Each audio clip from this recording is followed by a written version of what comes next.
Hello guys, welcome back to my channel. నేను మీ Gracie. అందరు ఎలా ఉన్నారు?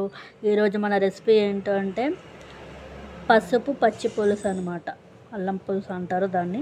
ఇది మనకి చిన్నపిల్లలకి బాగా యూజ్ అవుతుంది. చిన్నపిల్లలనే కాదు, పెద్దవాళ్ళకి కూడా బాగా యూజ్ అవుతుంది. ఏంటంటే మనం దాని పదార్థాలు ఏంటంటే పచ్చి పసుపు ఇంకా అల్లం బాగా నీట్గా కడుక్కొని పెట్టుకోవాలి పక్కన. దాని తర్వాత కొన్ని ఒక 10 వెల్లుల్లి రెబ్బలు, నెక్స్ట్ మనకి జీలకర్ర, ధనియాలు, ఒక 10 ఎండుమిర్చి బాగా రోస్ట్ చేసుకొని పెట్టుకోవాలన్నమాట. దీని తయారీ విధానం చూద్దాం. చిన్నపిల్లలకి ఎలా అంటే మనకి చిన్నపిల్లలకి ఎక్కువ కఫం ఉంటుంది కాబట్టి దానికి బాగా యూజ్ అవుతుంది అన్నమాట. పెద్దవాళ్ళకి కీళ్ళ నొప్పులు అవన్నీ ఉంటాయి కదా, దానికి చాలా యూజ్ అవుతుంది. దీన్ని తయారు చేయడానికి ఈరోజు మా అమ్మమ్మ తయారు చేస్తుంది అన్నమాట.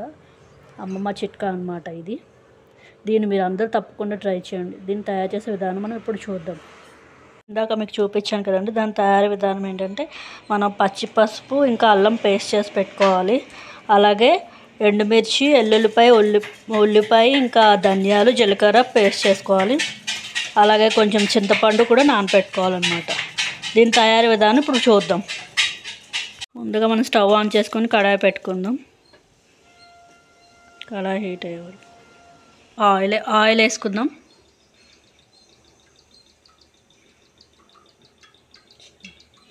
దానికి కొంచెం ఆయిల్ ఎక్కువే పడుతుంది అన్నమాట. Oil heat ఎక్కనిద్దాం.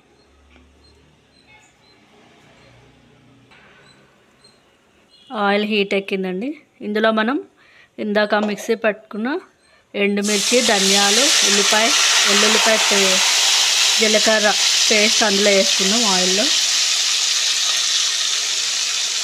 అది బాగా పచ్చివాసన పోయేదాకా వేసుకోవాలి ఆయిల్లోనే.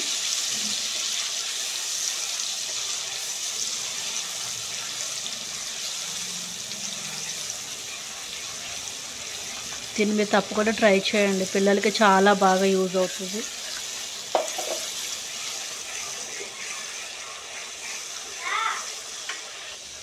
దీన్ని బాగా వేయించుకొని తర్వాత నెక్స్ట్ మనం అల్లం పేస్ట్, పచ్చి పసుపు పేస్ట్ కూడా అందులో వేసేసుకుందాం.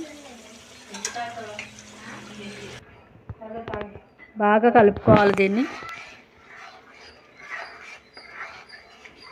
ఇదంతా మనం సిమ్లోనే పెట్టుకొని చేసుకోవాలి.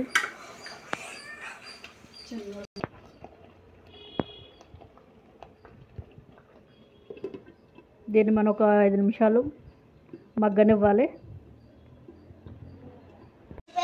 ఇప్పుడు మనం మూత తీసుకొని కలుపుకోవాలి.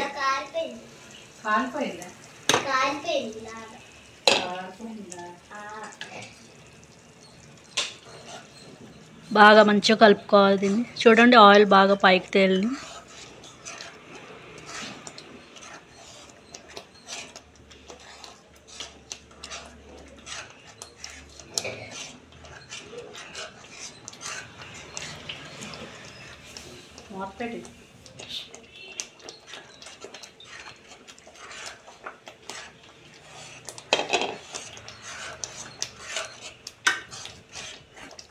మనం సాల్ట్ వేసుకుందాం ఇప్పుడు ఇందులో.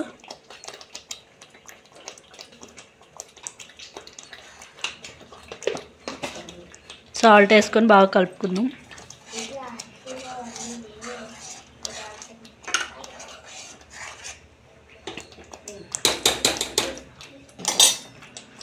తర్వాత మూత పెట్టి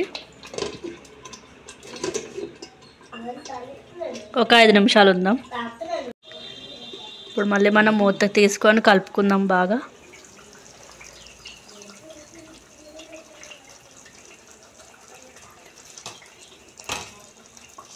చాలా సింపుల్గా అయిపోతుంది ఇది చిన్నపిల్లలకి పెట్టొచ్చండి. చిన్నపిల్లలకి బాగా యూజ్ అవుతుంది ఇది. చిన్నపిల్లలకి కఫం ఎక్కువ పట్టేస్తుంది కదా, దానికోసం ఇది బాగా యూజ్ అవుతుంది. చిన్నపిల్లలనే కాదు, పెద్దవాళ్ళు కూడా తినవచ్చు. వేడి అన్నంలో తినేయాలి.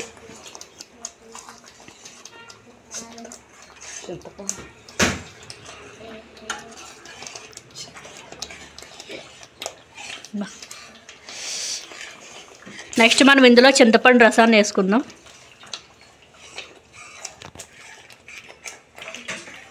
చింతపండు రసం వేసుకుందాం. చింతపండు రసం కూడా వేసుకొని బాగా కలుపుకుందాం.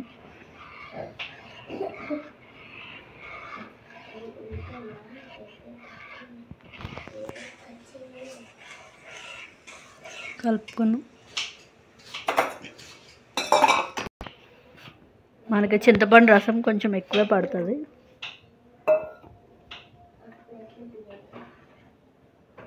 దీన్ని బాగా కలుపుకోవాలి ఆయిల్ పైకి తేలే వరకు. మళ్ళీ మూత పెట్టుకొని ఇంకొక 2-5 నిమిషాలు ఉండాలి.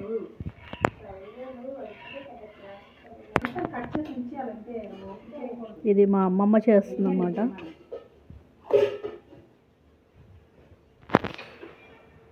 మేము చిన్నప్పుడు చాలా ఎక్కువ తినేవాళ్ళం దీన్ని. ఇలా కలుపుతూ ఉండాలన్నమాట.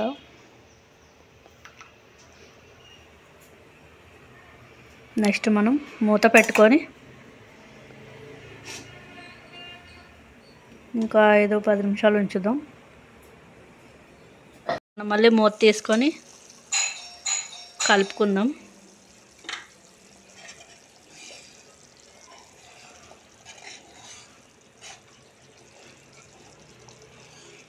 మంచిగా కలుపుకుందాం.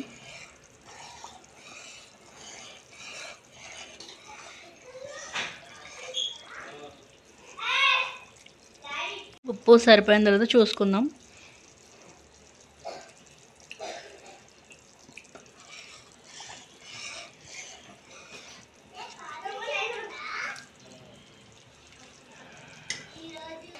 దీనిలో కొంచెం సాల్ట్ తక్కువైన ఉంది. కొంచెం సాల్ట్ వేసుకుందాం. ఇందులో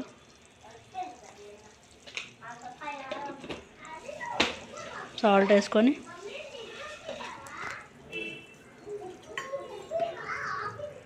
కలుపుకుందాం.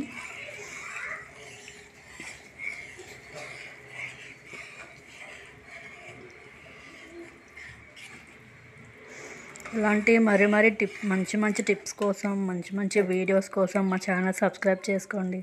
చాలామంది సబ్స్క్రైబ్ చేయకుండానే చూసేస్తున్నారండి. కొంచెం మాకు సపోర్ట్ చేస్తారని అనుకుంటున్నాను. అలాగే కొంచెం ఇంకొక 5 నిమిషాలు మూత పెట్టుకొని సిమ్లో ఉడికించుకుందాం.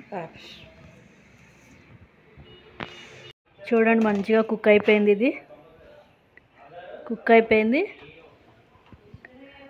చాలా ఈజీ ప్రాసెస్ అండి. పసుపు పులుసు చాలా హెల్త్కి చాలా మంచిదండి. ఇది హెల్త్కి చాలా మంచి. చిన్నపిల్లలకి బాగా పెట్టండి, కఫం పోతుంది. ఇలాంటి మంచి వీడియోస్ కోసం మా ఛానల్